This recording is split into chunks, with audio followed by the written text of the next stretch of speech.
Ladies and gentlemen, we're continuing our live broadcast today, MIP at the EOP, the Executive Office of the President. We are in the Eisenhower office building, executive office building, right next door to the White House. And we're honored to be here as we discuss the anniversary of the Civil Rights Act. And in that context, we'll continue our conversation with several individuals who are working in civil rights on behalf of the administration, trying to secure our civil rights.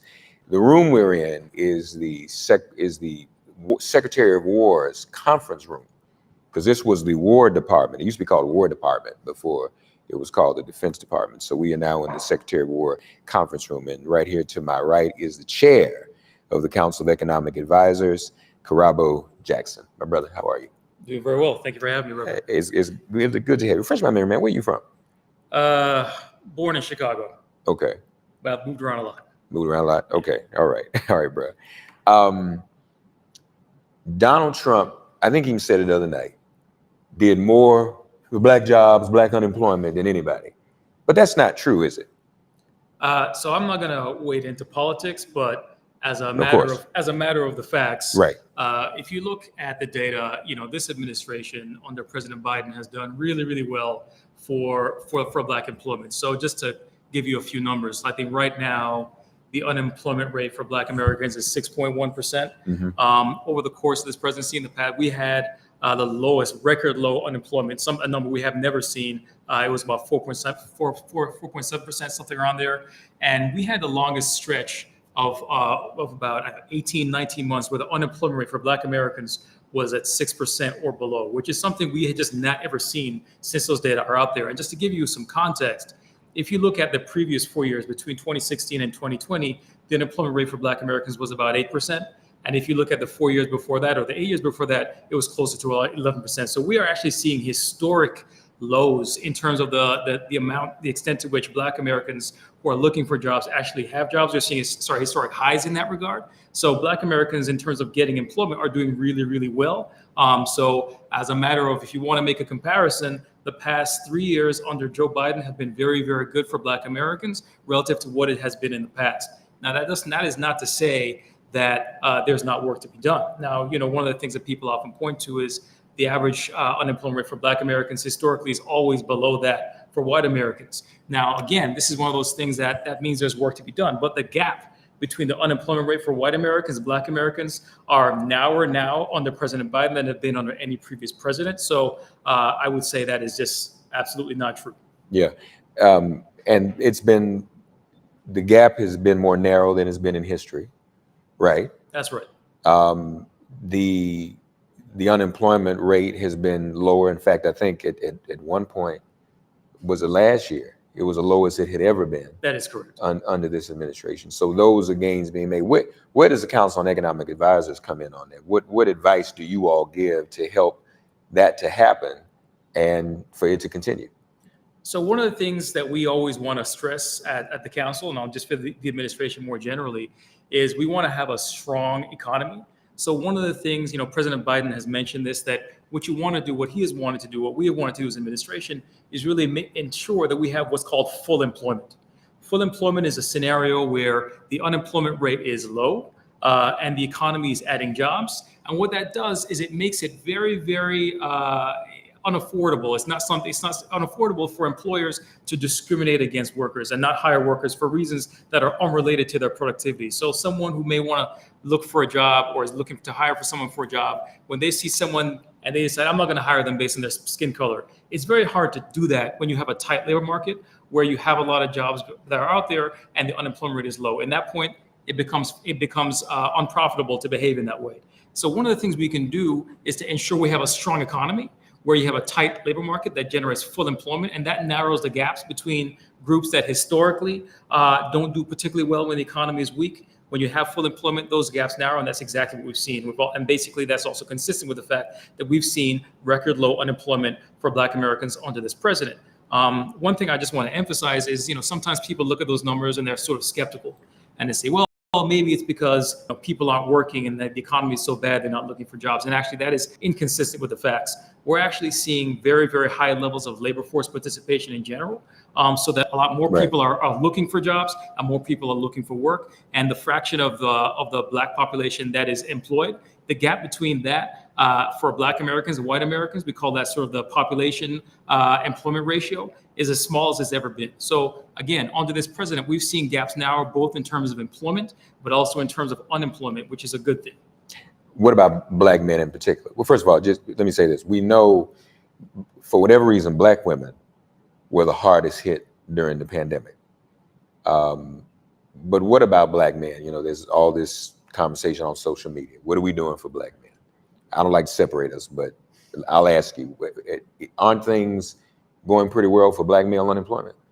Yeah, so the unemployment for both Black men and Black women are low in historic terms. But you're absolutely right. There is a bit of a difference there in the sense that Black women are doing relatively better than Black men. This is not something, again, this is something that is not new, but this persists right now.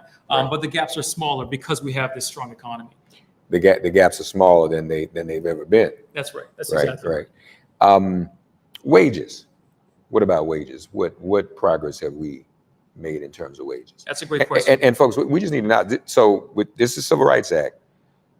60 years ago, and we know what we didn't have in terms of jobs and wages. So we're talking about how far we've come in 60 years. But talk to us about wages. Wages. So, if you look at wages, overall, if you look at the overall economy, wages are growing. And one of the things I really like to highlight is wages are growing faster than prices, because that's the thing people often like to raise. Wages are growing faster than prices. The most recent data report we had, both the PCE and the CPI, which are the two measures of inflation, came in at 0, which is to say prices were flat. At the same time, wages are growing. That means that overall people's purchasing power is increasing. Their paychecks are going farther and farther. Recently, the council, we released a report looking specifically at the wage gains made by Black Americans. What we found was, particularly in 2023, this is the most stark. The wage gains made by Black Americans outpaced that of prices and outpaced that for all the other groups. So relative to white Americans, Black Americans' wages went up even faster. Such that the purchasing power improved. So that actually, during that period, you actually saw a narrowing of the wage gap between white Americans and Black Americans. That gap has been relatively consistent in 2024, but the gap's narrowed in 2023. Wages for Black Americans went up more and at a faster pace, you said? That is correct. In 2023 than for white Americans. That's exactly right. Yeah, people don't know that. That's right. It's one of those things that, oftentimes people talk about the economy, and we forget about the fact that when you have a lot of people who are employed, you have more people employed, more people who are in the labor market, who are looking for work, are able to find work, and their wages are going up, and they're going up faster than prices are. People often don't think about those things in the context of like what the government is doing, but by maintaining a strong economy, by this sort of the leadership and stewardship of this administration, we've had a strong economy. We've had a string of months, over 2 years of unemployment below 4% nationally, which is something we hadn't seen in over 50 years. So we've had a strong economy with a tight labor market, which is generating gains for those at the bottom end of the distribution. I just want to also add, if you look at previous times of economic strife, you look at other previous recessions, oftentimes those recoveries were, we've heard the term jobless recovery. That was not the case under the recovery under this administration. Right. We've grown many jobs. And since 2023, there have been about 600,000 jobs for African Americans alone. So I just want to highlight the fact that more people are working, more people who are looking for jobs are getting jobs, and their wages are going up. One other thing I want to highlight is, we looked at the report to try and get a sense of why wages are going up. And one of the reasons is obviously that sort of a rising tide lifts all boats. That's Right. part of it. Right. But another part of it is that we're looking and we find that African Americans in particular we're doing a lot of what we call occupational upgrading, occupational upskilling. So if you look at the sort of the jobs that Black Americans had in 2019, and you look at the jobs that they have in 2024, Blacks are slightly more likely to have jobs in sort of managerial roles and less likely to have jobs in sort of lower paying professions. So we're seeing some occupational upskilling consistent with just sort of moving up the occupational ladder, which is just a sign of progress. So it kind of shows you that when you have a strong economy that's generating opportunities for everybody, those who potentially historically may not have done so well are starting to move up the ladder, and that's a good thing. Wealth building. Yes. So wealth building is something we've seen as well. One of the things that we talked about is we just did some analysis, thinking through, taking a look back is where have we come since the passing of the Civil Rights Act, and the black-white wealth gap is big. So that's to say there is work to be done, and it's really really big. But it's been narrowing over time. If you look back to say the 1950s, it's narrowed considerably between 1950 and say about 1990. But since about 1990, things sort of stalled a little bit. The gap is about 85%, so it's quite considerable.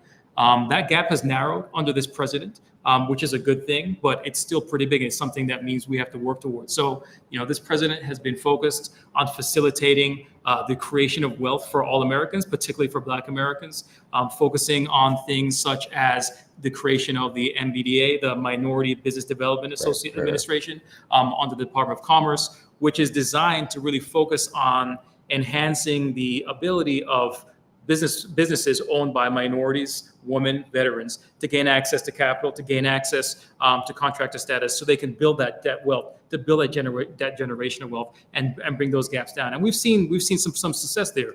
If you look at the time period between 2019 and 2023, that was actually a period of the most rapid increase in business ownership for Blacks ever on record.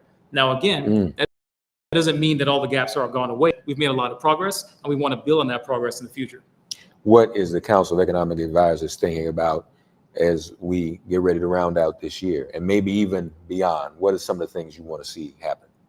So we want to see a lot of things happen. So the first thing we want to do is we want to make sure that the strong economy that we had continues to remain strong. We want it to be stable. One of the things that we're very proud of is the fact that this economy has been very stable and very strong. Every month we're seeing new jobs being added. We're seeing a lot of the inflationary pressures come down. Like I said, the last release, inflation was basically zero. Prices were flat. So that basically tells us that the economy is in a good place. It's in a healthy place, and it's going to continue to grow and add jobs. And as we do that, this is always going to maintain more prosperity for Americans, and Black Americans in particular. So what we want to see is we want to see that stability continue, but we also want to make sure that the gains that we see in this economy are shared by everybody. We want to make sure that Black Americans benefit. We want to see that the wage gaps continue to narrow. We want to see that minority-owned businesses are able to gain access to the capital they need to build that generational wealth. We want to see that neighborhoods that historically have been cut off by the Department of Transportation's construction of the railway system or the road system or the highway system that were cut off, that they now have access. We want to see that those who didn't have access to broadband internet are going to be connected to broadband internet, which is a key thing that we need to be successful in today's economy. So we want to sort of build on all the successes that we've had in the past few years. We want to continue to do that. Yeah, no, that's very, very important. As we look at what has happened in these past 60 years, and especially what you said, all the communities that were cut off by the highways, there's a lot of repair that has to happen to restore, because some of those were thriving Black business communities as well, and we want to keep that in mind. Folks, he's the chair of the Council of Economic Advisors, Karabo Jackson. Good brother, good to see you, man. Thank you so much. Keep up the good work. Thank you for spending some time with us today. All right, in your shop. Your office is in this building too? Yeah, just upstairs. Yeah. Okay, cool. This building is a lot bigger, folks, than it seems from the outside. We have a lot of offices. Yeah, Weston was telling me it's like 2 miles if you walk around the whole building, so it's impressive.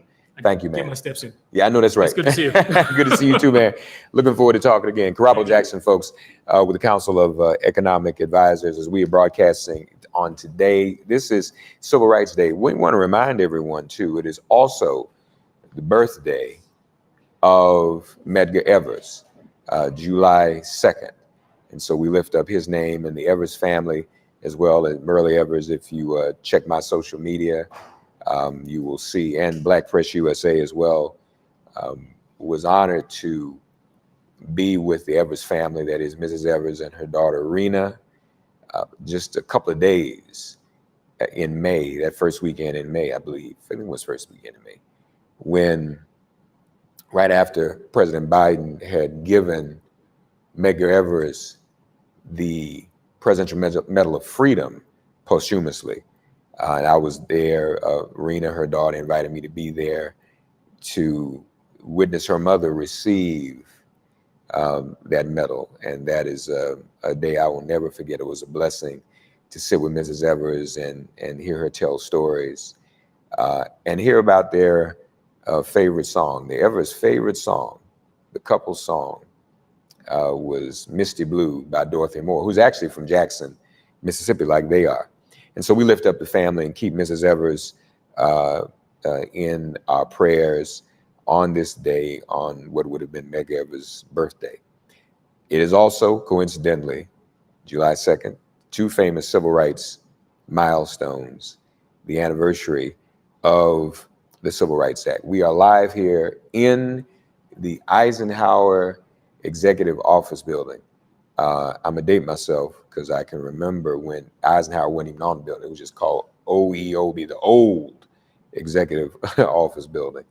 And as I said, we're going to be talking with a number of administration officials throughout the course of the day about this anniversary of civil rights. What progress have we made in America 60 years hence the passage of the Civil Rights Act of 1964? So stick around if you don't mind. We'll continue to stream live. Tell a friend, and spend some time with us. And I think we could use some good news right along through here, couldn't we?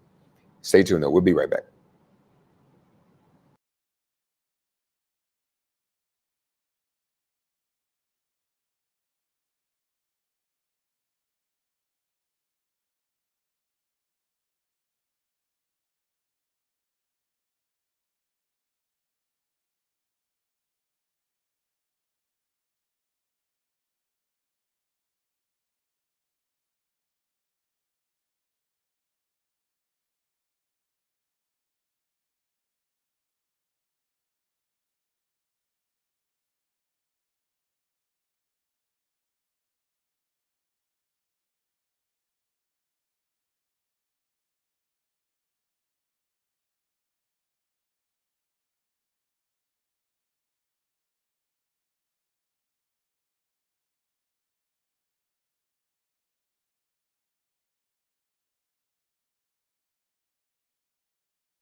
Ladies and gentlemen, we are continuing our live broadcast from the Executive Office Building here in the White House, MIP at the EOP. We hope you're enjoying it and being enlightened on this anniversary, the 60th anniversary of the Civil Rights Act and the 99th anniversary of birth of Meg Evans. We were just talking to Roderick. I had to remind myself next year will be the centennial of Meg Evans. Wow.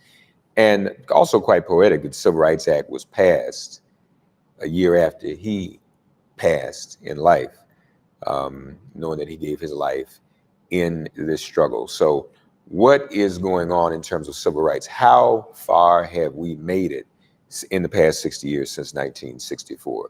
We are joined now by the Deputy Secretary of the Treasury, Money Man, right? And Wale Adeyemo is our very special guest. Good to see you, brother. It's great to see you as well. Thank you for having me. It's an honor to have you. So talk to us about your role in the Treasury and what the agency is doing in terms of Black economic progress. Yeah, and I have to acknowledge that this is an important anniversary and important for us to mark. I think the easy way to put it is that we've come a long way, but not far enough. Yeah. We've got a lot more to do. And I think my sitting in this office is a testament to some of the progress we've made. In the more than 200-year history of our country, I am the first Black Deputy Secretary of the U.S. Treasury Department. Wow, yeah. And I just read the latest biography about King. And as you know better than most, Reverend King died taking the civil rights struggle and joining it with an economic struggle, right. Talking about economic rights, because economic and civil rights are so tied together. I think one of the things the president has focused on since day one with the vice president is the idea is that we want to build an economy that works for everyone, including Black America. And I came to this job from the South Side of Chicago, where I was living before I took this job, working as the president of the Obama Foundation. And I remember during the pandemic seeing those young people, young Black people, who were being sent home to quote unquote learn, but didn't have access to laptops or high-speed internet to be able to learn. And you know well that our community struggled the most during the pandemic. Black unemployment was at 16%. Today, it's been down to lower than 6%, which has been 2 percentage points lower than the last administration. But in addition to the progress we've made in terms of creating jobs, one of the things the president and the vice president have been very focused on is that we need to create Black wealth. Black wealth is important because one of the challenges we've had for a long time in the Black community is that wealth is something that's often passed down. So in addition to seeing Black small business ownership more than double during the Biden administration is something we're very proud of. And we know from conversations I've had with Black businesses, and I went down to Memphis to see the place where Reverend King was shot, but also to meet with the Black community there. And sitting down with Black women business owners, and in lots of ways, Black women have been at the core of this recovery as well. There's two things they say they need. One is access to capital, and another one is access to customers. And the vice president's been very focused on the capital piece. Over the course of this administration, we put $9 billion into community financial institutions, with $1.4 billion specifically going into Black-owned banks. And the reason that matters, as you know, is that a Black-owned bank is more likely to lend to someone in our community because they understand our story, they understand the business. And with that $1.4 billion, that gives them up to $80 billion of lending capacity. So we're very focused on making sure that Black Americans have jobs, but also that we're putting them in a position where we can build wealth in our communities that can be both generational, but can lead to creating things like affordable housing, businesses that hire people in our community. 1.4 million Americans, Black, white, and brown, are employed by Black-owned businesses. Under this administration, that's going to increase. Wow. Say it again, 1.4. 1.4 million Americans, Black, white, and brown, are employed by Black-owned businesses. Wow, that's amazing. And as you said, the number of Black-owned businesses has increased, hasn't it? Yeah, it's doubled under this administration. It's growing faster than any point in the last 30 years because of the policies the vice president and president have put in place. And we're focused on making sure that those businesses become large businesses over time. Of course, to go into business, to have a business, you got to have that money, that capital. And as you said, and that's part of the struggle. Getting access to capital. When you often go to the largest banks in this country and you're a small business and you're taking your side hustle, you want to turn into a business, they don't understand your story. They don't understand your customers because your customers come from your community. That's why the vice president was so focused on making sure that of this $9 billion, we provided $1.4 billion directly to Black-owned banks. And those Black-owned banks are small businesses themselves, and they're able to lend into our communities and make sure that these businesses have the opportunity to grow, that people have the ability to invest in their dreams with money that has largely come from financial institutions that are in their communities.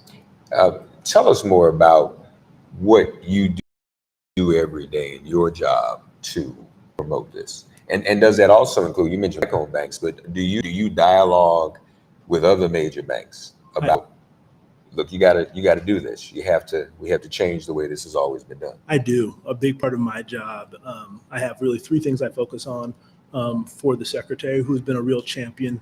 Janet Yellen's been a real champion for these issues. The first one is national security, which matters a great deal to making sure that we keep our country safe. The second one is implementation of laws like the Inflation Reduction Act, and making sure that laws like the Inflation Reduction Act don't only make the wealthiest American more wealthy, but that the money from those laws get to communities that have been left out and left behind for too long. And one of the things we're proudest of is of the investments that have been made in the Inflation Reduction Act, the vast majority of them are going to underrepresented and underserved communities, either in rural areas or in low-income communities.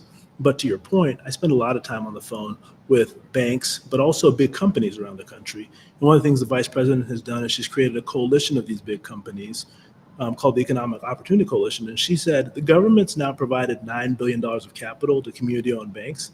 We need you to help. We need you to do your part. And she's went out and worked with us in a bipartisan way, frankly, to get these companies to step up and provide more money to these banks.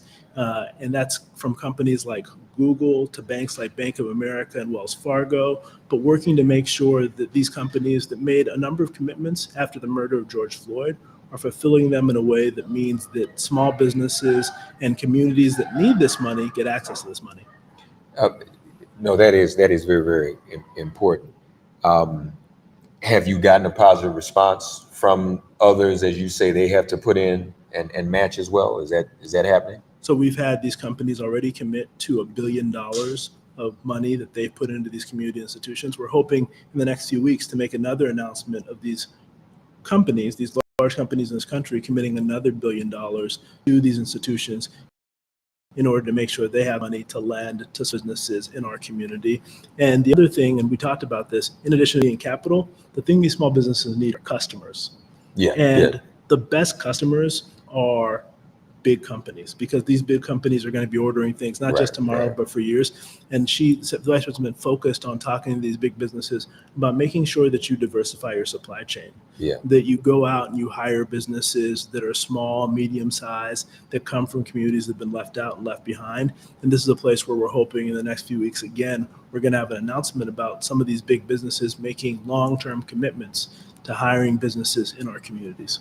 Do big businesses, Mr. Secretary, benefit economically from successful, smaller, diverse businesses? I mean, it's not just doing it for doing its sake. I mean, doesn't that kind of... They're never doing this for charity, and I think that's one of the most important things that Secretary Yellen talks about. Ultimately, investing in the Black community is about unlocking this nation's unrealized potential, because racism has not allowed us to invest in places where talent has existed for generations, but opportunity has not. And for many of these businesses, you're their customers. You're the people who buy their products. So by investing in these communities, it allows their customers to do better, which means that when you think about the way the economy works, you have more money to spend in their businesses. So this is profitable to them, but it also creates resilience for them, because by diversifying their supply chain, they're not just reliant on one supplier, but they can build other suppliers that can provide them with the goods and services they need to be successful companies. So none of these companies are simply doing this because it's the right thing to do, even though it is the right thing to do. But they're doing it because it makes economic sense for them to do it as well. And it helps the overall economy. Yeah, and that's what fundamentally my job is as the Deputy Secretary of the Treasury, is how do I grow the United States economy? And one of the things that we know, and Secretary Yellen calls it modern supply side economics, is that by investing in communities that have been left out, we have the best opportunity to create growth in the economy that will help us compete better against countries outside of countries around the world, from China to Europe. The best way to put America in the best competitive position is to invest in communities like the Black community, because investing there unlocks growth for the entire economy. And it affects everything else. You have successful Black businesses. Those are jobs to help young people get into the world of work, Yeah. and whatnot. You mentioned customers, though. I did.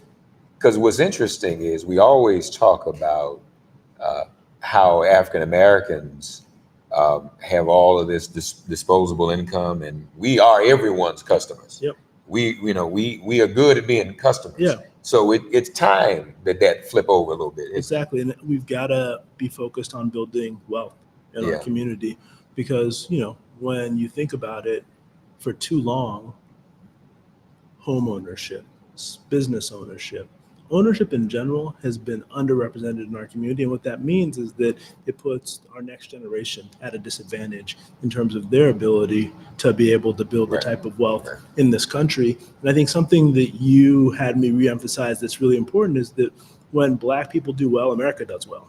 Yeah. You look at the fact that 1.4 million Americans of all races are employed by Black-owned businesses. Mm-hmm. Ultimately, we've been customers to lots of businesses for a long time, Right. but us being business owners is good for the entire economy. Yeah, no question. And as we go, you inspire me too when you mentioned how much talent was left on the table 60 years ago. And think about that. We just saw how the Major League Baseball actually is putting African Americans on top. That was talent that was denied, and now they're at the top of the record books. How many successful Black business owners could there have been if, just like in baseball, we had the kind of initiative that you're doing right now? So we're making up for lost time. No, and I can't thank the president, the vice president, and Secretary Yellen being focused on it. And I think our goal has to be to continue to create opportunities for Black people to do exactly what we do when we have opportunities, which is succeed. And the Black community success is America's success. Indeed it is. Yeah. Indeed it is. Thank you so much for having me on this day, and thank you for everything that you do. Good to see you, man. The Deputy Secretary of the Treasury. Y'all, big time now. This is the Deputy Secretary of the Treasury. This is the money man. Quick, Yes. Harriet Tubman. Harriet Tubman, When we're does that putting her happen? on the bill as soon as possible. Something I'm focused on all the time. We just put her on a coin, but she's got to go on the $20 bill, and it's going to happen. Timeline. Our goal is to make sure that it happens before the president is done. So we're Okay. looking forward to doing that in the second term. Okay, Yeah. good. Thank you, man. Appreciate you. Wale Adeyemo, Deputy Secretary of the Treasury. Thanks for coming by. my Thank brother. you. All right, folks, we are at the Eisenhower Executive Office Building for this day, the anniversary of the Civil Rights Act, as well as the anniversary of the birth of Medgar Evers, talking about all the gains that have been made. We just heard from the first ever African-American Deputy Secretary of the Treasury. That's a big deal. That's not a small thing. We're going to be joined now, please, if you would, by the acting secretary. Good afternoon, madam. Good afternoon. No, that's fine. How are you? I'm doing great. Forgive How my are you? seat. Forgive my seat. We're streaming live, so Yes. that's she Hello is to the audience. she's the acting secretary of HUD, Adrian Todman. Secretary Todman, how are you? I am doing fabulous. And how are you doing? I'm just fine. Where you from? Oh, that's a great question. I'm originally from the beautiful island of St. Thomas in the U.S. Virgin Islands. And Okay. I've been here in the DMV for the past 30 years or so. Wonderful, Yes. wonderful. Well, glad to have you. And how are things at home in St. Thomas? Homes are fine. I am thankful that the hurricane that just went through Yes. did not impact my family and my neighbors there, but my heart goes out to all the folks who live in St. Vincent and other islands who were impacted. My heart goes out to them and my prayers as well. Well, and welcome aboard. Thank you. You enjoying your I love it. I Good love time? it. I've been here since 2021 as a deputy of the agency, and when the very fabulous Marsha Fudge decided to retire on me, I was very happy very happy that She retired on you, she right? I know retired on that's me. Very happy She to. retired on a lot of us. She sure did, but we still love her. We were like, We still Marsha, love wait a her. minute. What happened? We were trying to do a couple of, okay. But she's still our girl. Yeah. But very happy to have the president's confidence in acting as acting secretary. Talk to us about pro housing. Yes. So Pro Housing is a brand new program, and its goal is to make building housing easier to do so we can get more housing so more people can rent and purchase a home at lower costs. It's that simple. And it's very intentional. We gave $85 million to different cities and states across the country so they could invest in themselves and ways they want to speed up the housing process. So it's a brand new program, the first of its kind. The vice president announced it last week, and we at HUD are very excited about it. Affordable housing. Affordable housing. But let me say this. Okay. It's affordable housing, but in some situations, it's just housing at all. One of the things that we have is that we have not, as a country, we have not built as much housing as we need, affordable or just housing in general, in the past now 15 years. So we have almost 2 to 3 million units of housing we have to catch up on. So we need affordable housing. We need housing for the middle class that want to purchase their first home. We need housing for folks who are coming out of homelessness. We need all forms of it. But here at HUD, of course, we focus on affordable, so our money will be committed to affordable housing. And you mentioned homelessness. That's especially timely now with the Supreme Court decision. We need that right away, don't we? We need to make sure that our unhoused brothers and sisters are getting into apartments and have shelter. One of the biggest travesties of this country is that we have homelessness to begin with. So this president and our vice president have been laser focused on not just getting new resources, but just being smart about the way we can get this done. And we've been working with mayors across the country. How's it going? How's it getting off the ground? How's the rollout? I mean, I will say last year, we were disappointed because the homelessness number went up. But we paid attention and we were intentional. We put $3 billion out on the street, the largest amount of funds to go to homelessness intervention ever. We also provided a new program for mayors who had a lot of encampments to make sure that they were bringing indoors some of our brothers and sisters who are sleeping on the streets. I'm excited because some of the very early numbers are coming in for our housing, our homelessness count, and some cities are beginning to see slight decreases in homelessness. I'm going to knock on wood because we want to make sure that the work we're doing is intentional and getting to results, and that most importantly, Americans are seeing those results. Civil Rights Act 1964, we have a lot of catching up to do. We sure do. The basis of the middle class, we just had a Poor People's Campaign this weekend, Poor People's March. The basis of a middle class family, I mean, that's about all you can do in America is have a home. Having that home in this country. It's everything. It's everything. So we do have a lot of catching up to do, don't we? We do. But here's what I'm excited about. Here's what I'm excited about. Even in the turbulent housing times that we have right now, interest rates are high, people are looking for a home, people feel locked out of the home ownership process. Imagine a scenario where everybody who was at the March on Washington, that's about 250,000 people. Imagine if everybody at the March on Washington were giving keys to their home. That's what we've done. We have housed 250,000 Black Americans. In what period of time? In the past 2 years. Past 2 years. Just in the past 2 years. So that is the power of our amplification. And keep in mind that 250,000 is just the person purchasing. It's not the children who's going to benefit from that home purchase and the generational wealth. It's not their children's children who will be able to also have their lives changed because of the family now being able to get that wealth and be able to send folks to college, buy that next house. I'm excited about what we've done. And the reason we have those numbers now is we did common sense things, right? First-time homeowners, probably never owned a home before, probably never had a mama or papa who owned a home before. So they've only been paying their rent, but they've been paying their rent on time. So one of the things that we did for the first time was look at on-time rental payments to help folks qualify for our programs. And our programs are very competitive. So everybody in the sound of my voice, go to HUD.gov, go to FHA, and look at what it takes to purchase a home through HUD's programs. We have helped 3 million first-time homeowners get a home in the last 3 years. And I'm really excited about that. On-time rental payments. So on-time rental payments before was not counted toward sort of our underwriting of who can get our mortgage insurance. Right. We introduced that, and we're already seeing a shift in who's coming in and who we're helping. Yeah, that's very important. Yes, it is. Yes, it is. HUD has always kind of been known as the black agency. I mean, I got you. Yeah. So, and obviously so, this is very important work. Yes. And we know that right after 64 Civil Rights Act, Yes. the other, That's in, right. in that triumvirate of past 64, 65, and then 68 That's right. Fair Housing Act. So much of HUD's work was born out of blood that was shed by JFK and Dr. King. Civil rights, JFK.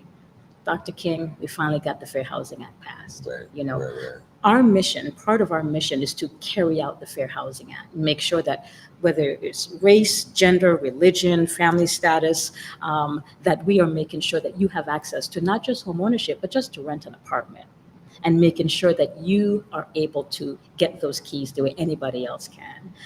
One of the things we're proud of in our work there is that we have been looking at this thing that's called appraisal bias. So, discrimination doesn't just happen once you got your home.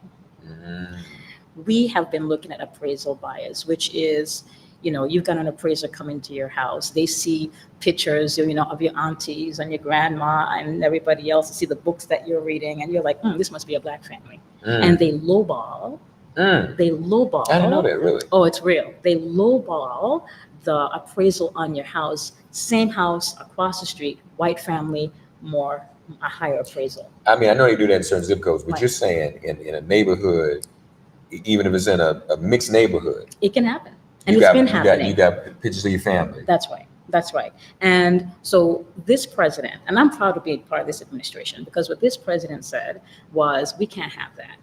So he charged HUD and the Domestic Policy Council. At that point, it was Susan Rice and Marcia Fudge, two bad sisters, and got together and said, what can we do to address this? And we've been working on this for the past 2 years. And so part of addressing it is saying the issue out loud, bringing visibility to it, letting folks know that if you feel that this has happened to you, you have someplace to go to make, to make amends. And, So how does that happen? Are you able to hold appraisers accountable? Do you have that authority? So one of the things that we did was we created a process at HUD. We created a process that's called the reevaluation. And so if you feel that your home was lowballed and you have FHA insurance, our insurance on your home, you can come to us and request a reevaluation, and it can happen. Yeah. Absolutely. It's a big deal. Banks, loans to get homes. How's that going? One of the things that has happened since the Great Recession in 08, 09 is many of the big banks aren't necessarily doing a lot of work with FHA anymore, and that's a whole separate conversation. But we still have a lot of lenders, our non-bank lenders, who are right there at the table helping folks purchase their first home or just purchase their dream home. And, we're working very closely with banks. We do have some of the big banks who are doing really innovative things to help bring down costs, particularly with the high interest rates. But what I really encourage folks to do is try to find a bank that's doing FHA loans, because when you do that, not only are you getting, quite frankly, a better deal, but in the long run, you have a protection. Let me tell you what I'm talking about. During the pandemic, and when we came in, remember, a global pandemic, things were not good. Right? HUD was not doing the kind of things that it should do under previous leadership. So what we did was we wanted to make sure we were keeping people in their homes. And think about who was most impacted by the pandemic. It's people who look like you and me. So we made sure that if you have an FHA insured mortgage, we were able to work with the servicers to say, let's give folks a break. Let's give them forbearance so they don't have to pay right now because they lost their job, or somebody in the family lost their job. And then we went beyond that. We said, let's find a way that we can look at your mortgage and create a mortgage package that you can afford so you can keep your home. We did that, and we helped almost 200,000 Black households keep their home. Wow, And that's we're amazing. and to me, this is the point of leadership, right? Our president on day one, and you might have heard that with some of my colleagues, on day one said we are going to look at our programs through a lens of equity. And that's what we've been doing.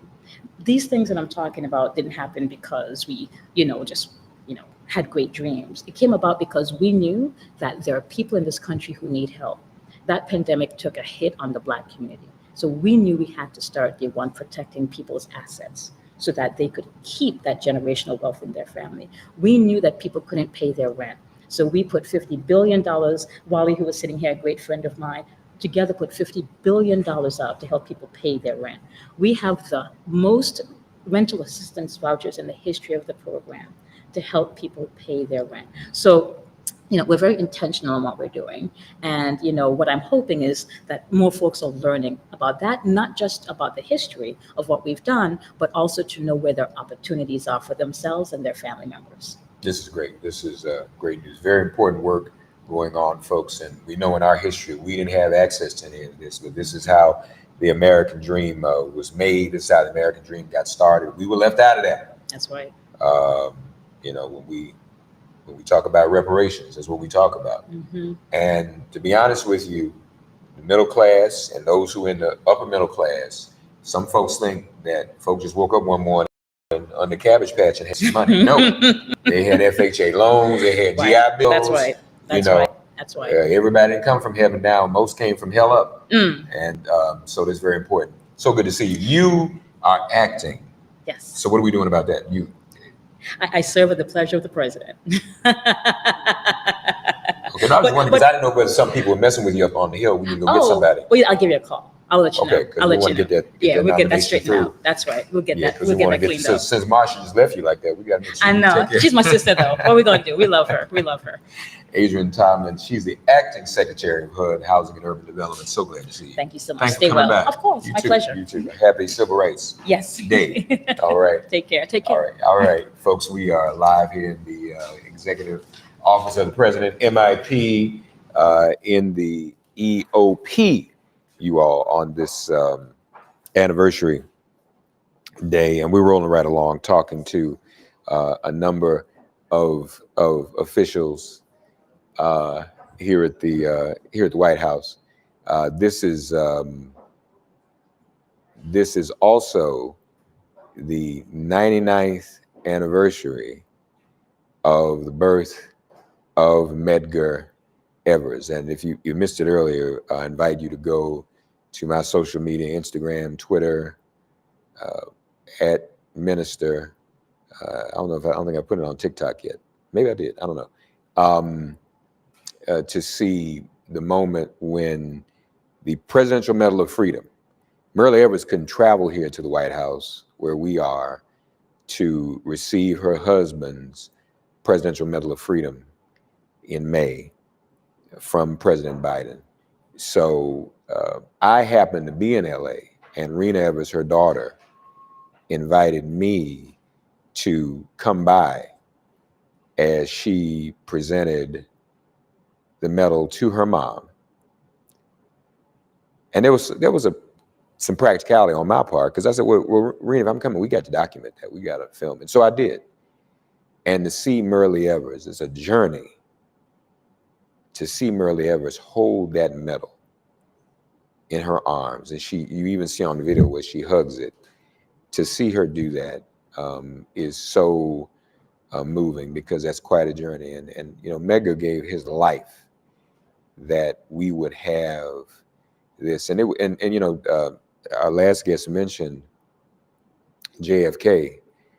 She mentioned some of the praisers and them seeing certain pictures on the wall.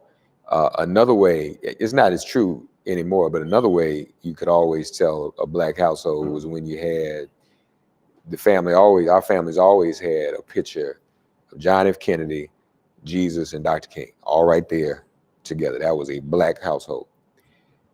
And then just months after Medgar's death in 1963, was Kennedy's death. This was a violent time when it came to people in leadership and people trying to affect civil rights. So we are commemorating that today. We are thinking about that. What is the progress that has been made? And I've heard things I haven't heard before, as I'm sure you have. I'm not supposed, I can say it, and nobody else will say it. I mean, we need some commercials out of this or something, because this is some news, some good news that folks need to know about it. People, what's going on? And unfortunately, a lot of these things aren't things that you can see en masse, but when you're talking about over 1 million people, you're not going to run into on the street 1 million people who are working for a Black-owned business, but they exist. The 250,000 people whose homes were saved during COVID with forbearance, as the acting secretary just said, but they exist. So, and these are the little things that matter that I think we kind of want to keep going, right? Amen. I think that's what we want to do. So we are here. We're glad you can join us. Tell a friend. We're spending the day here at the White House. Can y'all believe they let me in the White House? For all day. I'm here all day too. They didn't just run me in and out of there. It made me nice and comfortable. As I said, this is the Secretary of War's conference room. So I will presume that at some point in history, in this room were probably meetings about war and planning war and responding to war. The Defense Department was not always called defense. It was called the Department of War, and there was a Secretary of War. So we are in this historic space on this anniversary of the Civil Rights Act.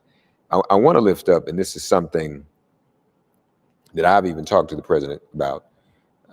When we talk about the Civil Rights Act, there was no one more instrumental than Clarence Mitchell, the 101st Senator, the head of the Washington Bureau, the chief lobbyist for the NAACP. And he walked the halls every day to get 64 Civil Rights Act, 65 Voting Rights Act. And remember, Lyndon Johnson said, well, I don't think I can do those back to back. That's a lot. But then Selma happened, and he really had no choice but to do it. Civil Rights Act, and then the Fair Housing Act of 1968, right after the death of Dr. King. These are all very, very important and historic acts, and the trauma. You can really almost compare those three acts 100 years later, 13th, 14th, 15th Amendment, 3. 64, 65, 68, 3, just like that. And we don't want to go back. We know there are those who would take us back, but we don't want that to be the case. We want to be able to continue to go forward in the way that we are, so that we can make sure that all the gains that have been made are continuing to be made. Amen. So that's where we are. That's why we're here, and that's why this administration, not a whole lot of administrations that can see, to invite people like me up here, you got to have something to say. So I mean, you can't invite me up here if you don't have anything to say about civil rights, if you're not doing anything about it. So this is very, very important. And we want to say now, we're so honored to be joined by a dear friend. Now, we can talk about civil rights and his work. We probably want to talk about our kids, though, right? Because we both have sons that just graduated from college. from Unbelievable. college, same age. And how are you, man? I'm great. It is it's such an honor to be here with you and with all your listeners and viewers on this momentous day, 60 years. And you and I have had a lot of conversations about what Ted Kennedy used to call the unfinished business of America, which is civil rights. Well, there's no way I could be here without talking to you.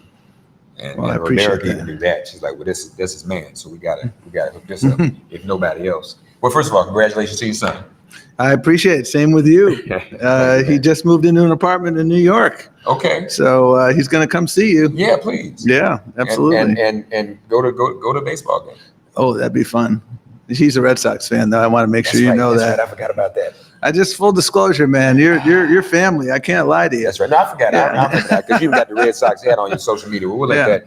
We'll let that pass. But the good news is, our Negro League ancestors are now at the top of the record book.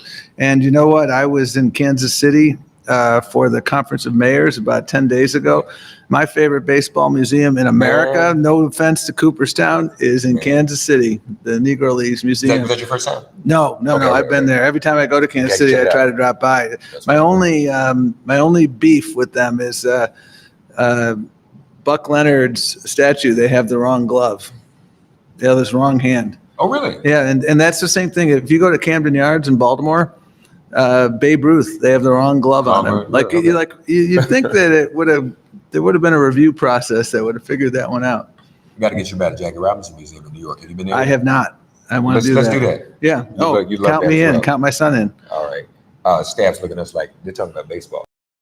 What is it? Well, baseball was a part of the civil rights movement. And, Indeed. Branch Rickey was not stupid. He understood racism in America, and he understood that first person who was going to break the color barrier better be pretty darn good. Yeah. And that was very accurate. Yeah, but it's poetic now that I think Josh wanted to be that person. Yeah. But now he's on top of the race. It's almost like poetic justice. Totally. Jackie was the man called to do it, Totally. but now Josh is right on top. Yeah. So Tom, we should also acknowledge, Tom has worn many hats in service, and not small hats either. He was Assistant Attorney General for Civil Rights. He was a Secretary of Labor, and that's how we really got to know each other, because Tom used to come on every month. Yep. And we talked Making about it real. Yeah. and we would talk about Jobs the numbers. jobs numbers. So your thoughts on this Yeah. 60th anniversary? Well, of it's the Civil Rights historic. I mean, these are moments where we get off the dance floor and onto the balcony and Right. reflect on where we were, where we've come, and where we need to go. And I think about it 60 years later. We have, and sometimes we pivot immediately to the unfinished business, and that's understandable. But I think we would be doing a disservice to all those who frankly gave their life for this, and all those who fought inside and outside government for the passage of the Civil Rights Act, not to acknowledge the progress that it has helped us make as a nation. It is one of the most important parts of our nation's social compact. And over the last 60 years, so many people of color have been able to move up the ladder of opportunity in work, in school, access federal funding. I look at where we are now, on the black unemployment rate. We continue to make progress. I want there to be zero disparity between the black, brown unemployment rates and the white unemployment rates. Those, we're not there yet, but we are as close as we have been to there because of the investments that continue to be making. Black wealth, Latino wealth, other communities of color are making real progress in bridging the wealth gap. And so, I think this is a moment that brings real pride. And I remember a lot of the cases I did when I led the Civil Rights Division, making sure that police departments, fire departments, other public sector employers were holding up their legal obligations. Too many, the problem in Ferguson, the problem that led to Ferguson was that you had, predominantly minority community being policed by folks who not only didn't look like them, but they weren't, in most cases, they weren't even from Ferguson. Yeah. And so, we've made real progress on a number of areas. It's undeniable, but, this hostile court wants to turn the clock back on civil rights. I'm going to stick to the official side, but there couldn't be we a never do, starker you and I never do difference. that well. In the approach on, I don't know what a black job is. Maybe you can explain it to me. I'm trying to figure But, it out. I just think We're in black. You're witnessing two black jobs. I know Yeah. folks don't think these are black jobs. These director of the Office of Yeah. Intergovernmental Relations and senior advisor to the president, and he's Yeah. had several black jobs, as I said. Yeah. Sis Attorney General for Civil Rights, Yeah. Secretary. Like these are black jobs, right? Yeah. No, and I don't even know what to say on that. I Yeah. mean, some of the things, on one level, again, we should celebrate our progress, but we have to be clear-eyed right now. Right. We're at an inflection point. There are the assaults on DEI. DEI is not corporate philanthropy or philanthropy in higher ed or philanthropy anywhere. It's about enlightened self-interest. It's about doing the right thing in communities. And you see these attacks. We have a hostile court that has said that discrimination is a thing of the past. And while it's not the Civil Rights Act of 64, but my worst day in government was when the Voting Rights Act, which was passed a year later in 65, when the court struck down the heart and soul of the Voting Rights Act in 2013, saying basically that we're fine now. And I don't know what planet you're living in to say that discrimination is a thing of the past. So make no mistake about it, Mark. We have a lot of unfinished business, and so much of this business is existential. Yeah, it really is. It is. It's great. And before you came in, I was just saying out loud in front of Roderica, you had 13th, 14th, 15th Amendments. Then you had 100 years later, 64 Civil Rights Act, 65 Voting Rights Act, 68 Fair Housing Act. This is kind of the history of this country. We take steps forward and then kind of get pushed back. And that's what people need to understand. There are good gains that have been made. There's unfinished business, but everything is threatened. Right now. And I mean, and again, we come back to Dr. King. I think about his statement all the time. The arc of the moral universe is long, but it bends toward justice. Yeah. But what history also teaches us, and what Dr. King taught us, is that it never bends on its own. And I when I hear people sort of throw up their hands and say, I don't know if I want to participate, that's just not an option right now. We have so much going on. The stakes are indeed so high right now, and we've made we really have made tremendous progress. Remember one thing that the historic gains we've made in employment, these investments we've made, the most under discussed executive action that this president took. He took on day one. It was President Biden understood that if we did our job right, we could pass an American Rescue Plan that would help communities climb out of the pandemic. We could pass an infrastructure bill unlike anything since Eisenhower and before. We could make the biggest investments in climate change in our country's history.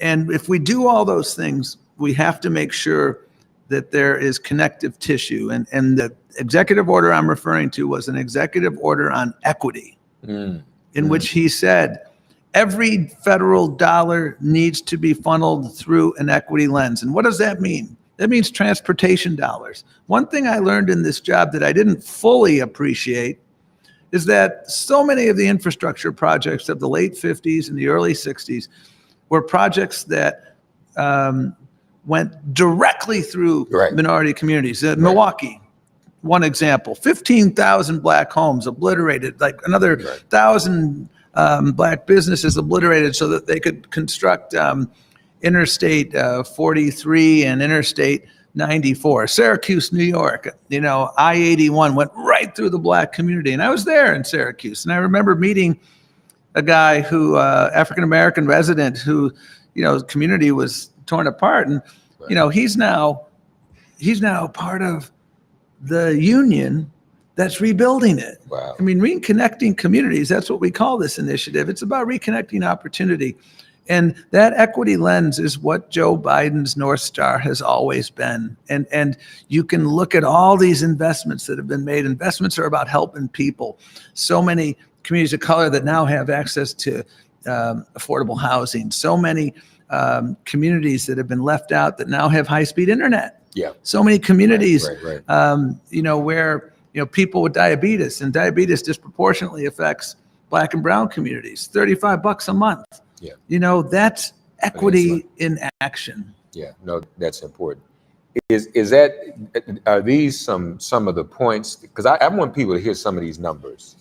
I mean, I want to go through those, and if you all have a copy, Yeah. please leave with me because I'm going to expound on that. Yeah. And then I'm going to turn this in. He's not. Yeah. I'm gonna make it a commercial. He can't do it. Yeah. It's going, but just No, walk I mean, us through that. the share of Black 'Cause- families who own businesses have more than doubled since 2019.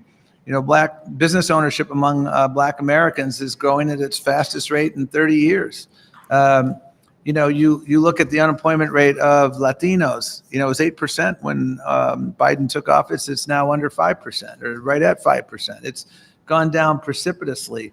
The number of Black children that have been lifted from poverty, is remarkable. These are, these are just remarkable accomplishments that are transforming communities. You go to the Hill District of Pittsburgh. It's where August Wilson grew up. That's right. And Listen. that was one of those communities that was torn apart in the name of urban renewal, and we're bringing it back. That's what it's about. The statistics are one thing. Behind every statistic is a person. And we are giving hope to families that had frankly lost hope. We've got a lot more work to do, and we're confronting some real headwinds. The Dobbs decision was horrific for every community. It's particularly horrific for lower income communities.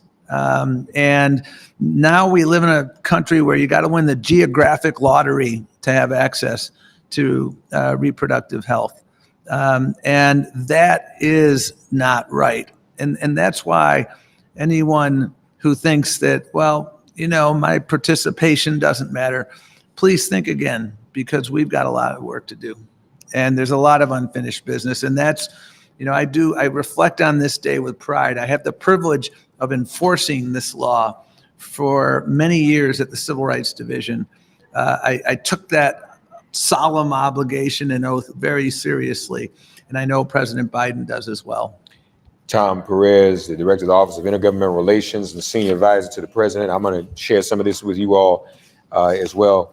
My brother, good to see you. Always a pleasure. I never asked you this. Which Black job do you miss the most? Attorney General, Secretary of Labor? I mean, which one? I've lived a charmed life, Mark. I've had the opportunity in every job to help people in need. And, my faith teaches me, and my parents taught me that, when someone's down, you help lift them up. Yeah. And that's what I've tried to do. Thank you, man. Take care, my friend. Talk to you. I'll text you later. Yes. We plot and plan offline too, folks. That's what we do. Yes, we do. That's my man. Thank you. Appreciate you. The Director of the Office of Intergovernmental Affairs and Senior Advisor to the President, our good friend, Tom Perez. Always good to see him. As we are, once again, folks, in the Executive Office Building, named for Dwight Eisenhower, who has some civil rights history himself. For those who don't know, he had to send troops to Little Rock to enforce school desegregation there. And that's an important moment in history. Today, 60 years ago, the Civil Rights Act of 1964 was passed. And as the Secretary of HUD said to us when she was here, a lot of that had to do with memorializing President Kennedy, because it's something that he began to work on and then was felled by an assassin's bullet before he could see it come to fruition. We're joined now by the Deputy Assistant Secretary of Veterans Affairs, Brother Terrence Hayes. Hey, man. Good to meet you, Reverend. Good to see you, man. You good? I'm good. Thanks for having me today. Truly appreciate it. It's an honor. It's a pleasure. I always like finding out where people from, man. Where you from? From Jacksonville, Florida. Okay. All right, bro. Good to see you, man. Hey. How are things at the VA? Things at the VA are doing well. Obviously there's still You a a lot veteran? of work. I'm a veteran. Served in the Army for 20 years. Wow. Retired in 2016. So this work is very near and dear to me. My parents were in the military, and my brother's in the military right now. So everything that we're doing at VA is very personal. But we're doing great things, doing great work. And one of the things that I'm proud of is that we're digging in deep on how we can get benefits in the hands of our minority brothers and sisters. And we know for decades there were some disparities there at VA in our institution. Yeah. And we have an office now dedicated to correcting that situation and actually delivering those benefits and that care to those men and women. An office dedicated to Black veterans? Not necessarily to Black veterans, but okay. to dedicated towards equity and figuring out how we can ensure that no matter what veteran comes through our doors for their benefits and their care, that they get treated equally across the board. One of the knocks against the VA is that even for those who could get access, it's just slow Absolutely. as molasses in January. Absolutely. Have you all been able to address that? Absolutely. I hear that I'll be seeing you in a few days at the NAACP convention. So we'll be there. And what we're doing now, Reverend, is that we're bringing VA to the people. At the convention, we're going to have claims clinics. We're going to have enrollment clinics on site. So veterans who are attending the NAACP convention can come to us, sign up for their benefits right in and there. Some of them may actually leave with a rating on the spot, and also we'll be able to enroll them into the care that they've rightly deserves and earned. So again, we're bringing VA to the people. In the past, it was folks coming to us. So that approach obviously did not work. And this is feedback from a lot of our veterans. So that's what we're doing. So, I mean, there have to be millions. The number of Black veterans. Absolutely. Right. Yes. Can we quantify that at all? Yeah, you're looking at probably about 2 to 3 million Black veterans. Yeah. And now in the army that actually come to us for care and benefits. There's obviously more. Oh yeah, right. And that's why we're trying to do everything we can to reach those individuals who may not have come to VA or may have had bad experience at VA. We want to encourage them to come back, give us another shot. And let's face it, for the millions of us who go into the military, a lot of times that's a way to make a living. We've been talking about economics. It's a way to get that first home. It's a way to get that degree. Yes, sir. It's I used to call it sort of an economic conscription. In peacetime, that's not a bad move to make. It's not. Just last week, we celebrated the 80th anniversary of the GI Bill. Yeah. Where obviously folks were able to receive educational benefits, VA home loan, veterans rehabilitation as well. So again, we're doing everything we can to ensure that those women and men who have served, that we serve them just as well. So, these programs that we have, as you just stated, are able to put folks in different positions, whether you're building that first-time generational wealth for your family, or you might be a first-time college graduate or first-time homeowner. This is stuff that's due to these women and men, and we want to ensure that we ensure each one of them take advantage of it. Yeah, no, that's very, very important. That has to happen. So somebody's listening, Brother Hayes, and things are moving slow for them in terms of getting what they need from the VA. What advice can you give them? Yeah, the advice I can give them is this: is that what I want you to do is to please visit our website at va.gov. You'll see the phone number there. Give us a call. And if you're being slow rolled at any point, you can even reach out directly to me. You can find me on all the social media platforms. But again, our number one goal is to ensure that you're getting the benefits and care that you've earned. And if that's not happening, again, please make every effort that you can to contact us, and we'll be able to put you in contact with the appropriate folks so you can get those benefits and that care as soon as possible. And when we're talking about benefits, these are primarily health benefits, but there are others as well, right? Absolutely. You obviously have the healthcare benefits, free healthcare. We know that the cost of healthcare is increasing across the country. So to these men and women who have served our nation, this makes a huge difference. And of course, there's disability compensation benefits, so monthly monetary benefits that can really impact households. And many of these benefits are due to these women and men because of injuries or illnesses that they have suffered while serving our country. So again, we need to do everything we can at the department, and we're doing that. President Biden just in 2022 signed this historic law called the PACT Act. And the PACT Act has now positioned us to deliver more than $5.7 billion in earned benefits to more than 1 million veterans who have served in Iraq, Afghanistan, Vietnam, the Gulf War. How much money? $5.7 billion Wow. for 1 million veterans. That's only 1 million veterans. There's so many other veterans out there and their surviving families who are due to these benefits. And again, we want to encourage any of you who may not have heard of this new law that the president signed 2 years ago. Please give us a call, visit the website. You can learn more there, but we want you to sign up for your benefits ASAP, because most times than not, we're able to get to yes and get you those benefits in your hands within a matter of months. And as you said, I mean, we may not be in a wartime now, so to speak, but people still risking their lives. Yes, sir. And you know, there are workplace hazards. Some of y'all ain't in the military and dealing with workplace hazards. And then there are other individuals, the sisters who, with the drone piece that just happened. Yes, yes. So, you know, these things are happening. We want to be sure. That's definitely one thing that I respect Biden a lot for saying, because he's one of the few people who's ever, because I always said to myself, I'm not going to be the president. I don't want to be president. But if I was, the two things I'd be about: high-speed rail. Oh, absolutely. And hooking y'all up. I mean, if you're going to take care of anybody, that shouldn't even be, that just ought to be automatic, because you all are front line. Absolutely. I mean, when it comes to our veterans, our service members, it should be a bipartisan across the board, conversation. Should be. It should be.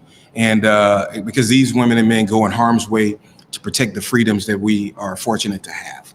So again, I'm with you. I think that we need to do everything that we can to ensure that everyone who wears his uniform is taken care of.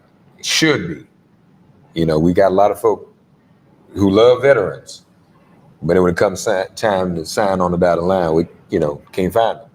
So you're absolutely right, and I'm glad you're there as well to see this through. What are some of the other things that you all are doing at the VA that you weren't doing before you got there? Yeah, again, I think the main thing is, again, delivering that VA experience to our veterans, taking it to their backyards. Right. What we're doing over the next several months is called Summer Vet Fest. And we're going to go to all 50 states. We're going to have events in all 50 states at our facilities, and inviting veterans, their surviving families, their caregivers to come in a barbecue style type of an event where then on site, again, they'll be able to sign up for their healthcare benefits and apply for their disability compensation benefits. This is a new way of doing business. This is feedback we've received from our veterans saying that, hey, you know what, VA should be more outward and coming to us, as opposed to maybe slapping stuff on our website and hoping that, we see it. So again, we want veterans to sign up for their benefits. That's the new VA. The VA of old may have been, kind of resistant or hesitant to even put that message out. But we're going into the backyards of all of these places to ensure that everybody knows what's available to them. And we're doing everything we can to ensure that we get these benefits and this care in their hands. That's great. So again, that's just one aspect of what we're doing, and that's because of the leadership of the president. Yeah, no, that's great to go out in those communities so that people can see it. Absolutely. We've been rebuilding that trust. What about home ownership initiatives and things like that? Yes, sir. So one thing that we're doing is we're ensuring that even if veterans are facing some hard times right now, and they could be potentially facing foreclosure. Right. We've instituted a new program called VASP, and it's the VA Servicing Purchase Program, to where we want to ensure that veterans can maintain that low interest rate, if they are facing those hard times. So we have that plan in place as of right now. And to any veteran out there who may be, having some challenging times, and especially dealing with home ownership, please give us a call so we can ensure that you stay in your home. One of the things that we're very proud of over the past 3 years is that we made a major dent in veteran homelessness. Over the past 3 years, we've been able to permanently house more than 40,000 veterans each and every year. just this last week in the city of Los Angeles, we've heard some great news in Los Angeles, where a large population of homeless veterans reside, that the numbers have declined. And we had those chats with Mayor Bass and her team. Again, that's just progress. We know there's so much more work to do, but we know that if we can make that progress in Los Angeles, we can do that same thing in Chicago. We can do that same thing in my hometown of Jacksonville, Florida, and so forth, to ensure that no woman, no man is homeless, especially because they serve this country. Y'all hear what the brother said? I can say this, he can't. Folks saying that homelessness is a crime, you understand that. You know how many people who are out here on these streets who are veterans. So you're gonna criminalize people who serve this country just because they are unhoused.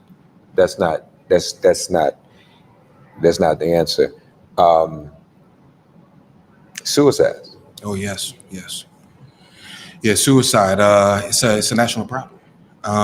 It's one that we are taking very seriously. As a matter of fact, Secretary McDonough will be at the VA and Department of Defense Suicide Prevention Conference in a matter of days, talking on this very subject. We're thankful because we're approaching the second anniversary of the 988 hotline. Yeah. Where that's made huge dividends, especially if you're in the middle of a crisis. You know, to remember a 10-digit number is very tough. But now with the institution of 988, we've seen dividends where lives have been saved because of that.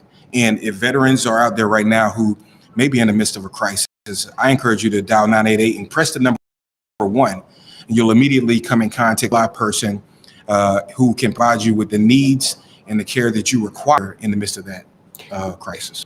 And those are always heartbreaking stories to me. Absolutely, sir. We got to go, but just real quick, what is it about veterans that makes them so susceptible to homelessness and or suicide? What's on? Because I've been thinking about Vietnam and associate only with that, but we're well beyond Vietnam. No, I hear you. So what is going on there? Yeah, I just think that, and I'm speaking as a veteran myself, I think some veterans just don't have a proper transition, when they depart the military. And so we at VA are working with the Department of Defense to ensure that our veterans have that proper transition so they don't find themselves in those troubles of homelessness or, without a job or without an education. So again, that is one of the major reasons that we see, and we want to ensure that we correct that. Yeah. Terrence Hayes, Deputy Assistant Secretary of Veterans Affairs. Where can people find you? People can find me on social media, Terrence L. Hayes on Instagram. You can find me at VA PressSec on X as well. But again, please visit the website, va.gov, to find out all information when it comes to your benefits and care. The brother gave you his personal social media. That means he's serious, y'all. He wants y'all to get in touch with him. So, folks don't do that. They're not serious and they're not about service. Terrence Hayes, Deputy Assistant Secretary of Veterans Affairs. Good to see you, brother. It's an honor, sir. Proud of you, man. Keep it going. Glad they're doing good. Young brother doing this work, y'all, on this anniversary of the Civil Rights Act of 1964. We are live here at the Executive Office of the President, and we're speaking with a whole bunch, obviously, as you can see. I'm glad you all are staying with us, with a number of individuals who work here in this White House, work in the Executive Office of the President. And as you'll notice, no one is engaging in any partisan politics. You really can't do that. But we need to know what too many good things are happening that we just don't know about. I didn't know 1.4 million people employed in this country work for a black business. Didn't know that. Had no idea about that. And I'm super black. Didn't know. So this is informing me so that I can inform you and we can all inform each other. What the brother just shared with us about the VA and what they're doing. And we know what some of our veterans have gone through. That's real talk. So the VA is very important. Like I said, if I was president, VA have all the money in the world. They'd be after me for giving it too much money. Because why you give the VA all $10 billion? But that's what the VA needs, because to me, it is sometimes heartbreaking that, the brethren find themselves in these situations. And I wonder And I know you're supposed to go, but since you're still sitting here, what about jobs, man? Is that a thing that, I mean, can veterans go in and get jobs? I know sometimes Yeah. folks be kind of funny about that, but Yeah. where is that at? Is that, are we better at that? Yeah, I believe we are. I mean, we have many jobs, especially federal jobs, where veterans get preference. Okay, good. And that way they're able to not necessarily get the handout, but to get a hand up. Right, and we right, know right. that veterans have unique skill sets that can really position all businesses across the board to be very successful. So we encourage you to hire a veteran at all costs. Indeed. All right. So the woman in charge is sending you away, brother. Good to see you, man. My brother, thank you Terrence for- Hayes. God bless you. Yes, sir. Yeah, Deputy Assistant Secretary of Veterans Affairs. As we are here in the White Hizzle, I think we're gonna bring our next guest in. Keith Washington is acting as my producer. I don't know what he's doing. He's doing a lot of run. I saw him socializing in the hallway. You know a lot of people here? Okay. Hi, everybody. Now, you all are going to absolutely love our next guest, because this is an issue. This is a topic that is obviously near and dear to all of us and all of our hearts. With everything that's been going on with folk claiming to be doing things that they haven't really been doing, but they want us to think they've been doing stuff they've been doing, but they haven't been doing it. And so we're looking forward to this conversation with our next guest. Again, we are live here in the Executive Office Building, MIP, at the EOP, on the 60th anniversary of the Civil Rights Act, and July 2nd, 1964. Also, this is the 99th birthday celebration for Medgar Evers. The Civil Rights Act was passed on Medgar Evers' birthday, the first birthday he had after he passed away. So that's historic unto itself. Joining us now is I tell you, you're gonna love this, the executive director of the White House Initiative on HBCUs. How long much we don't spend so much time, people. I know we can keep you for an hour because this is wonderful, the work you do. You can keep me for an hour. You hear this? I can talk about HBCUs for 2 days if you want me to. Did you go to HBCU? Of course. Where'd you go? The real HU, Hampton. Oh, no. I knew you were going to go there. No. Hampton. but But actually, this is the real HU, right? The two of That's us. right. That's Hampton right. That's Howard. what- We're all in this together. And I love Hampton. I got some Hampton family, so we love Hampton. Right. It's Well, how are all you? in the family. Deidre Trent, folks, how are you? I'm great. So tell us about, like, on a day like today, what are you doing? What are you working on? So this morning I started out at a conference in Maryland, really talking about HBCUs, the value of HBCUs to our country. It was a conference with philanthropy, and so, thanking them for their support as well as helping them understand the value that our universities play to the nation and have played to the nation. Also talking about the president's agenda and some of the things that we've accomplished. Well, talk to us about that, because is it correct to say that more money has gone to support HBCUs in this administration than in any other? Is that an accurate statement? I would even venture to go any further and say that more money has been invested in HBCUs under this administration than the former administrations combined. Wow. We're All of talking them about combined. historic over $16 billion just from 2021 to 2023.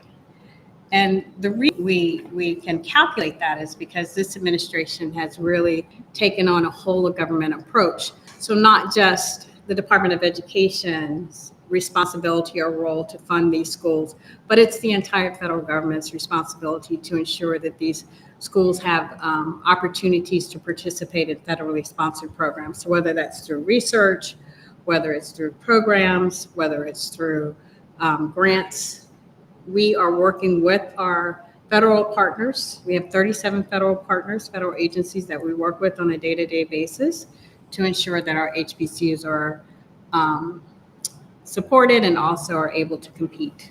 And this is pretty much happening out of this building as an administration. These are not things that we've had to go every single one to get Congress to do. This is something that can happen. Well, I will say that Congress passed a law in 2020. It's called the Partners Act, and it requires all of our federal agencies to provide me, my office, with a report, an annual report outlining how they're going to work with HBCUs, how they're going to make more opportunity, create more opportunity for HBCUs, and how they're going to remove barriers that HBCUs face when they're competing for federal dollars. That's very, very important. That's very important, but I will tell you that even though we have the Partners Act, and it is this administration that has kind of set the tone through the president's equity agenda. HBCUs are not sidelined in any way. We are central to what this administration is doing across the federal government. I mean, there was a time when there was barely an HBCU that was a beneficiary of a research grant that was considered an R&D school. Now, a lot of them are. Right. So and folks, you don't, again, R&D schools don't come out on the cabbage patches either. There's investment. Right. You just don't wake up one morning with an R&D school. Their investment, their grants, all of that. And a part of what the approach to this administration has been to ensure that we currently have, under the Carnegie classification for research and development schools, there's R1, which are the highest. So those are the Ivy Leagues, the MITs, and all. We have 12 R2s that are next to the R1s, and so 12 R2 HBCUs. Right. So this administration has really focused on making sure that we are supporting our R2s in a way, supporting HBCUs across the board, but supporting our R2s in a way that they might be able to reach the R1 status. The one thing that this president has always said and consistently says is that an investment in our HBCUs is an investment in our nation and in our future.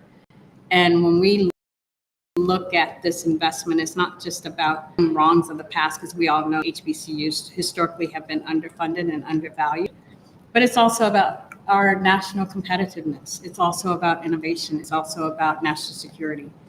And so when this administration has taken on supporting HBCUs, it's the right thing to do, but beyond that, it's important for our future. Are there any HBCU R1s? None. Howard was an R1, but they lost it. I think they will be R1 in the next, probably within the next year, if not less. Howard and Morgan are really close, I think. But again, at the end of the day, these are opportunities for our students. These are absolutely opportunities for our students. And so when we're talking about, for instance, under this administration, for the first time ever in the history of this country, HBCUs are leading university-affiliated research centers, which are designated by the Department of Defense. It's called a UARC. Howard is leading a group of 7 other HBCUs. They're doing tactical autonomy research for the Department of Defense Air Force. But these students will also have an opportunity to participate in that research from across our HBCUs. The same is true. The president signed a CHIPS and Science Act. We're working with a network of universities now to make sure that our schools are participating in the research as well as the workforce. And our students are being trained to ensure that they meet the demands of the microelectronic industry now. Yeah, that's very important. Private sector. What's going on? Are you engaged there too? We are engaged with the private sector.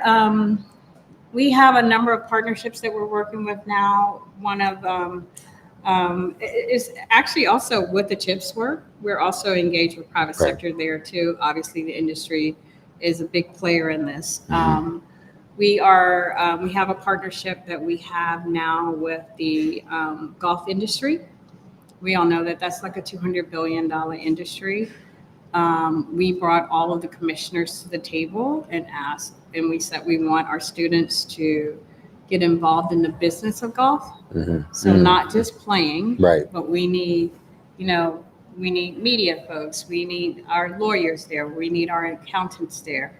And so we do have an MOU where we're working with them, and there's some things that are really going on that are positive, where our students are being able to have some internships as well.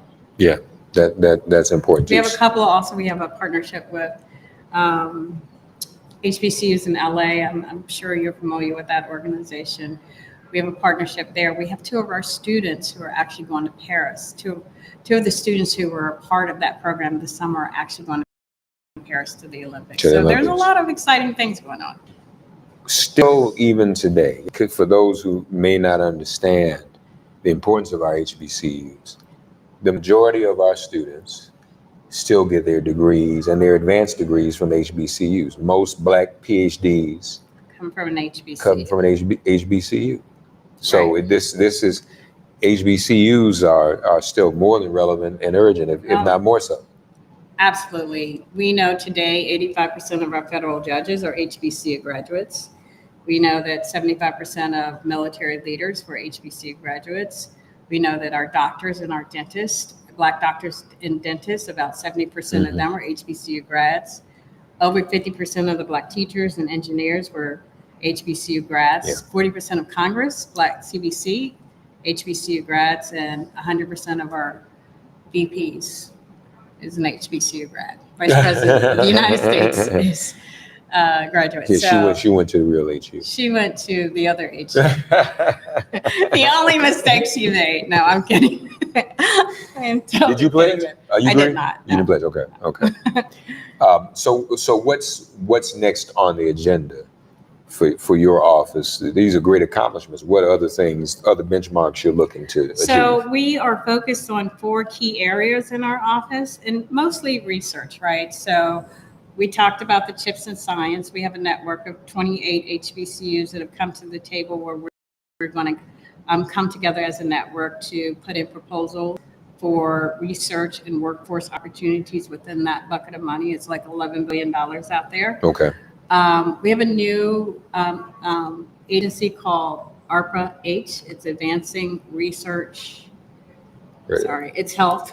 It was developed after COVID to ensure that everybody has access to good health care. Mhm. We're putting together some proposals for the ARPA-H fund.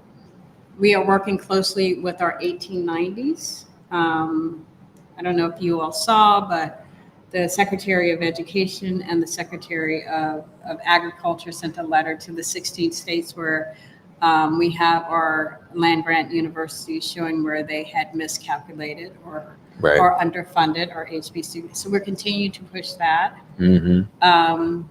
And then we also have that I'm working with the Department of the Air Force on.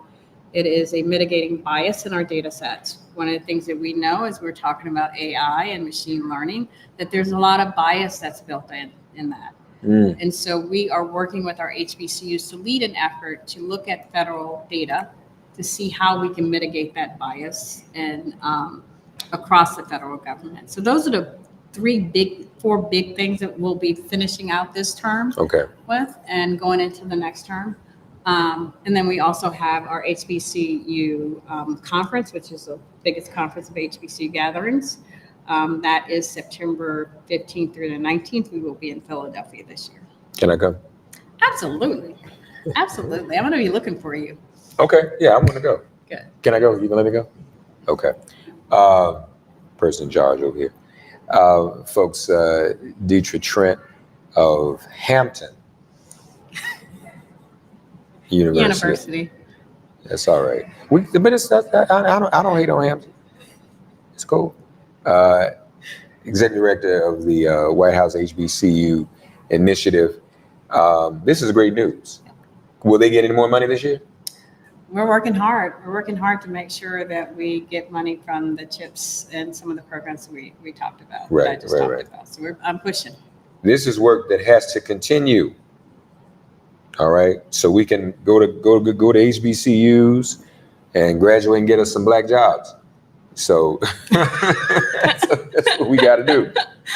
And we appreciate. I appreciate you allowing me to share my black job. That's right. That's in what the I'm White saying. House, You and your black from job. the White House. That's right. This is a black job, and one of the blackest ones because your sister's dealing with the HBCUs. Right.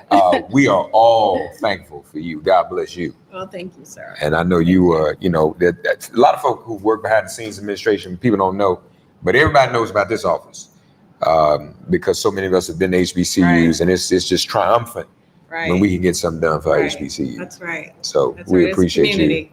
What were you All doing that before this? Before this, I was with the state, Virginia State. I was actually Secretary of Education for Okay. a while, and I Yeah. went to George Mason and was Chief of Staff there and came over here. Okay.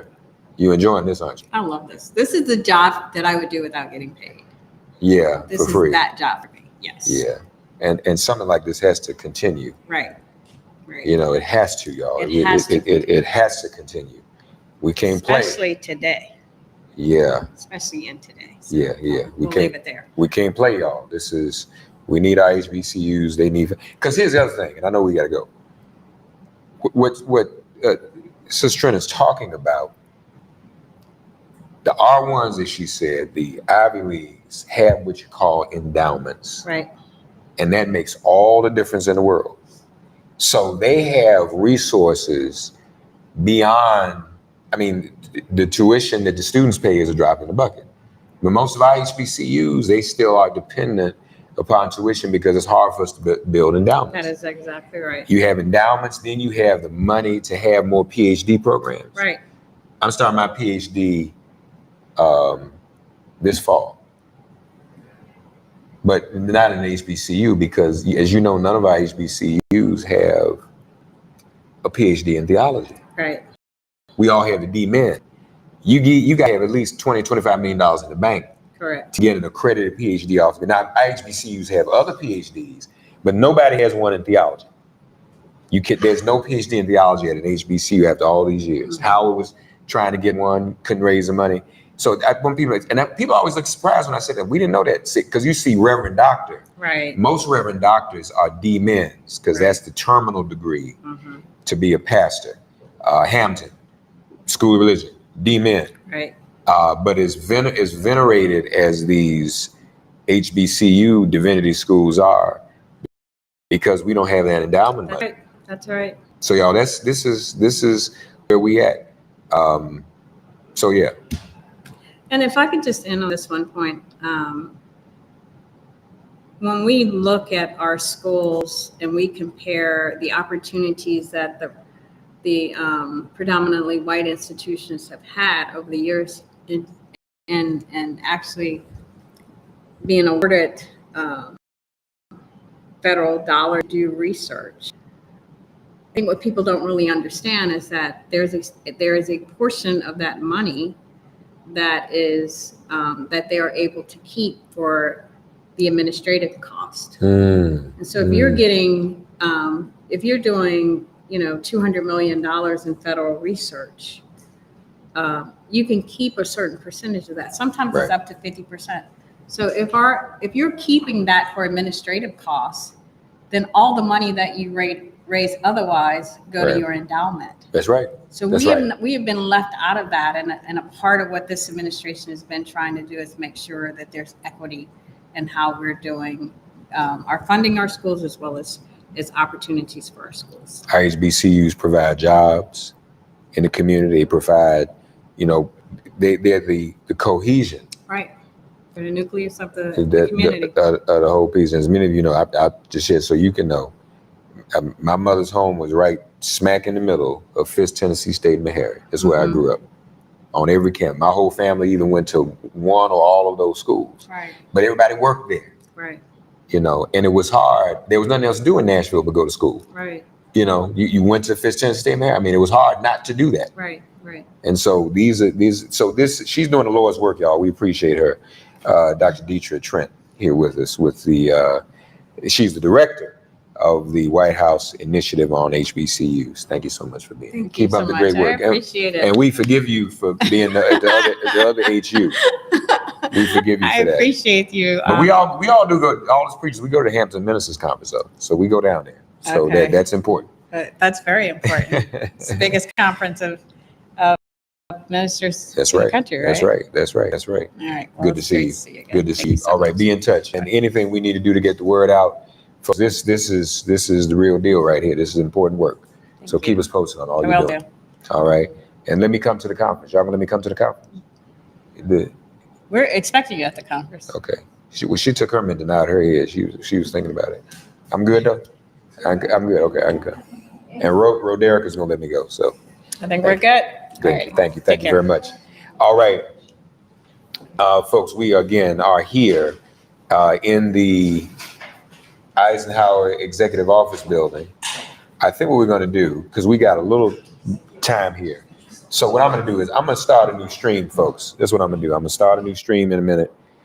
So just come back here in a little while, and then we'll talk about some of these other important things that are happening on this 60th anniversary. This today, 60 years ago today, the Civil Rights Act was passed, Civil Rights Act of 1964. So, you know, it's getting on up there in terms of time. And the years are going by. I was born 2 years later. You were born when the Civil Rights Act passed. I think you were. You were born. Come say hi to the people, Keith. Ain't nobody seen you in a minute, man. Y'all know Brother Keith. And he don't have his tie on though. You know we in the White House. Where's your tie? I'll put it on right after this. But you on camera now. What you gonna put it on? There's no point in putting it on.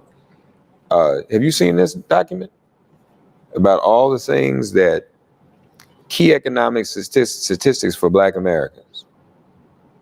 2.4 million more African Americans have jobs. Unemployment rate for African Americans reached its lowest level on record in 2023, and it's now 6.1%, down from 9.3%. It was 9.3% when Biden took office.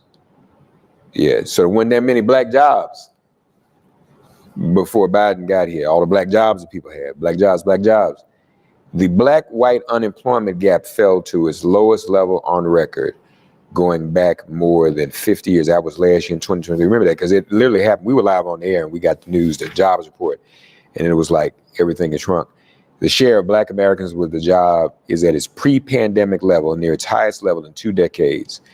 The employment population ratio is 59.1%. Black families are more likely to own their home now than they were in 2019. The home ownership rate is 46.34%. Share of Black families who own businesses has doubled since 2019.